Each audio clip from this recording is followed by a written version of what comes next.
Meu nome é Renato Bezerra de Mello, eu tenho uma formação em arquitetura, trabalhei nessa área por muitos anos aqui no Rio de Janeiro. Eu me formei em Pernambuco, onde eu nasci, e vim para o Rio para ficar 4 meses e já estou há 28 anos. Nesse meio tempo eu passei 7 anos em Paris, que foi onde eu fiz uma virada profissional e abandonei a arquitetura para trabalhar com artes plásticas. Em arquitetura eu trabalhei muitos anos na área de restauração, né? Esses prédios aqui no entorno da Cinelândia, quase todos eu trabalhei na Justiça Federal, na Biblioteca Nacional, no Museu de Belas Artes. E quando eu pensei em trabalhar com artes plásticas, eu quis trazer essa questão da memória para esse trabalho, né? E também, enfim, minha experiência como arquiteto, e também eu acho que ela está refletida no trabalho, né? Eu acho que é interessante ressaltar que eu não trabalho só com questões da minha memória pessoal, quer dizer, eu tenho até uma preocupação nesse caso de deixar espaço para que outras pessoas se projetem nos trabalhos, né? Então eu parto de uma memória, mas eu procuro abstrair dela tentando oferecer esse espaço para o outro. Mas uma coisa que é forte, talvez seja mais forte ainda, ou mais evidente, é a questão da memória dos materiais.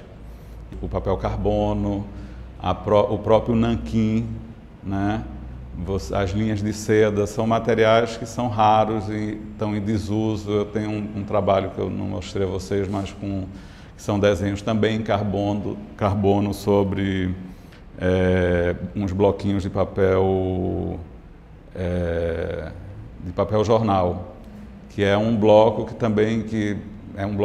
o último lote que eu consegui comprar, comprei no Nordeste, e como ele era, né, super barato e sem grandes interesses assim para o mercado, ele foi retirado do circuito. Eu sem querer descubro que as coisas estão difíceis de serem encontradas. Eu quis refazer, né, reconstruir essa coleção que eu tive quando criança, e resolvi que eu ia então lixar os cubinhos de giz e fazer as bolas de gude. E aí tive a maior dificuldade de encontrar. Tive uma surpresa, que eu descobri que elas não eram só azuis, que tinham várias cores, né? Mas ao mesmo tempo uma grande dificuldade de conseguir comprar, porque eu acho que as pessoas jogam um pouco sinuca hoje em dia. Eu sempre tive uma relação com arte desde casa, com meus pais, que lá em Recife, enfim, compravam obras de arte, visitavam artistas, enfim.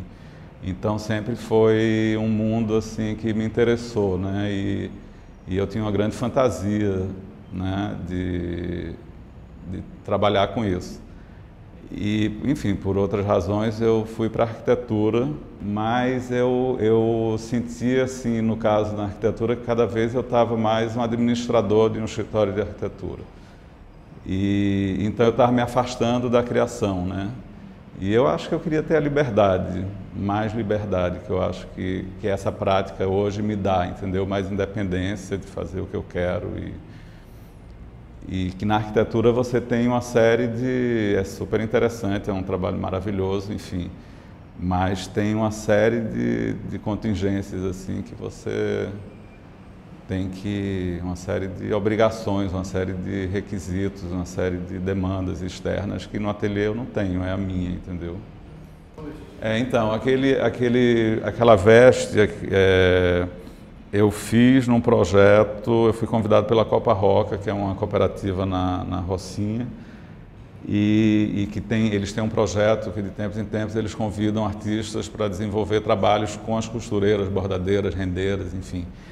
E eu tinha essa coleção de monogramas que eu tinha comprado num brechó, e então eu também estava, isso acontece comigo, eu fico com eu às vezes encontro um material e eu fico com ele muito tempo, como os cartões, né, pensando no que é que eu poderia fazer. E eu já tinha até feito, eu tinha pego uma fronha e tinha começado a costurar os monogramas, mas com essa ideia de ter uma peça que tivesse pertencido a inúmeras pessoas, ou a um número infinito de pessoas. A ideia é essa.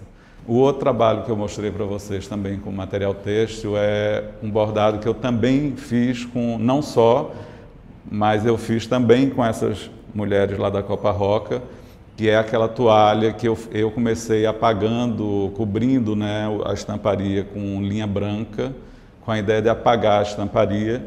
E depois, aí eu fui ao Recife e resolvi levar, bordei com minha mãe, com uma tia, com minhas irmãs.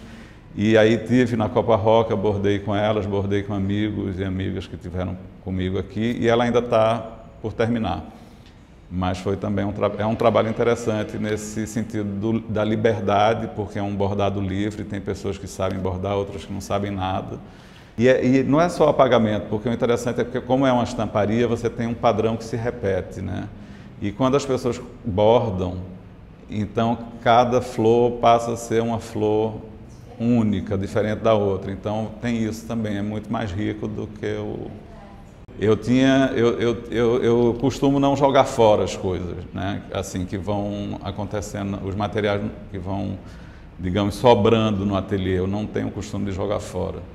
E então em 2003 eu fiz uma série de bordados em tons de vermelho e em retalhos de tecido, e como eu sou um autodidata, sobra muita linha, tudo, porque eu nunca aprendi a bordar. E aí eu guardei esses fiapos, esses fios todos que sobraram. E aquela peça de tarlatânia eu não comprei, eu encontrei ela eu estava fazendo um curso na Escola de Belas Artes em Paris e alguém foi embora e deixou. E ela é estruturada e parece uma maquete, ela tem uma configuração assim me leva à arquitetura e aí eu guardei isso. Aí, tempos depois eu tive a ideia de perpassar e digamos assim, guardar e arquivar aqueles fios naquela entretela. Os desenhos que vocês viram nos rolos, né, que tem sobre a questão do padrão, o que me interessa ali também é porque tem digamos assim, eu estou trabalhando sobre rolos que para mim, eu penso em rolo de tecido. Minha família meu avô, meu pai, eles tinham atividade têxtil, tudo, então minha infância foi muito ligada a isso. Então, na origem tem essa relação. Tem uma relação com a arquitetura também, eu me utilizo inclusive de material de arquitetura, de desenho de arquitetura para fazer aqueles desenhos, mas tem essa ideia também porque é um padrão que não se repete. É um padrão quando você olha à primeira vista, parece um padrão, mas não há repetição, né? Como existe normalmente numa impressão de um padrão, né? Eu acho que isso me interessa, que nunca é igual, nunca é igual, nunca é igual. Esse trabalho das bolinhas foi interessante, porque as linhas eu comprei, estava fazendo um outro trabalho e eu fui num armarinho, estava procurando material nos armarinhos do Rio e cheguei nesse armarinho Armarinho vocês sabem o que é, né? Que são as lojas de... E aí cheguei não, porque eu pensei que poderia ser uma expressão que não se usasse aqui, mas que eu estava trazendo do Nordeste. E aí eu cheguei nesse armarinho em Ipanema e tinha um balcão desses de madeira antigos ainda, assim, com vidro no tampo, né?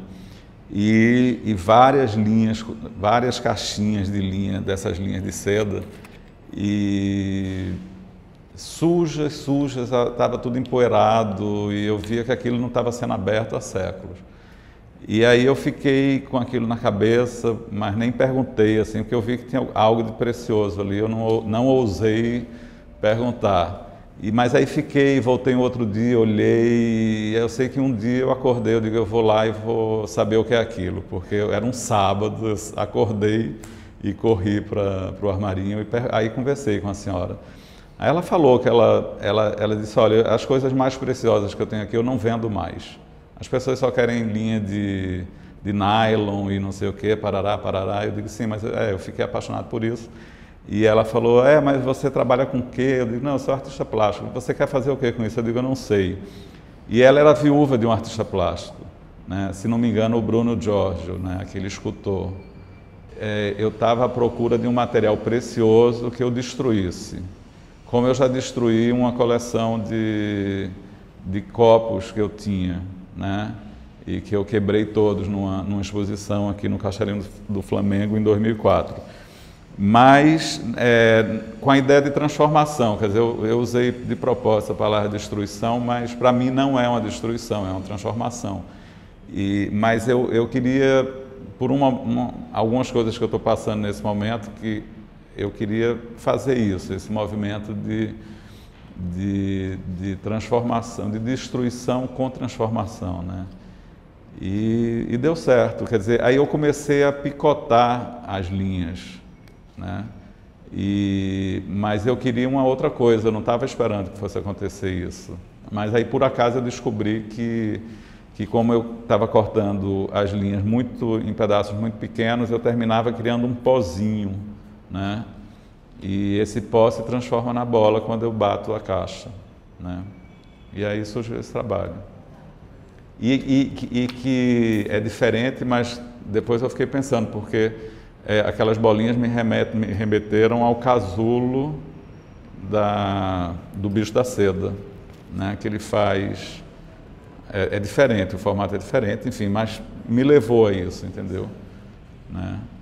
E é isso, por isso que eu coloquei o nome, o fim desde o começo. Porque é como se a seda tivesse voltado ao casulo, é diferente, porque a seda não é...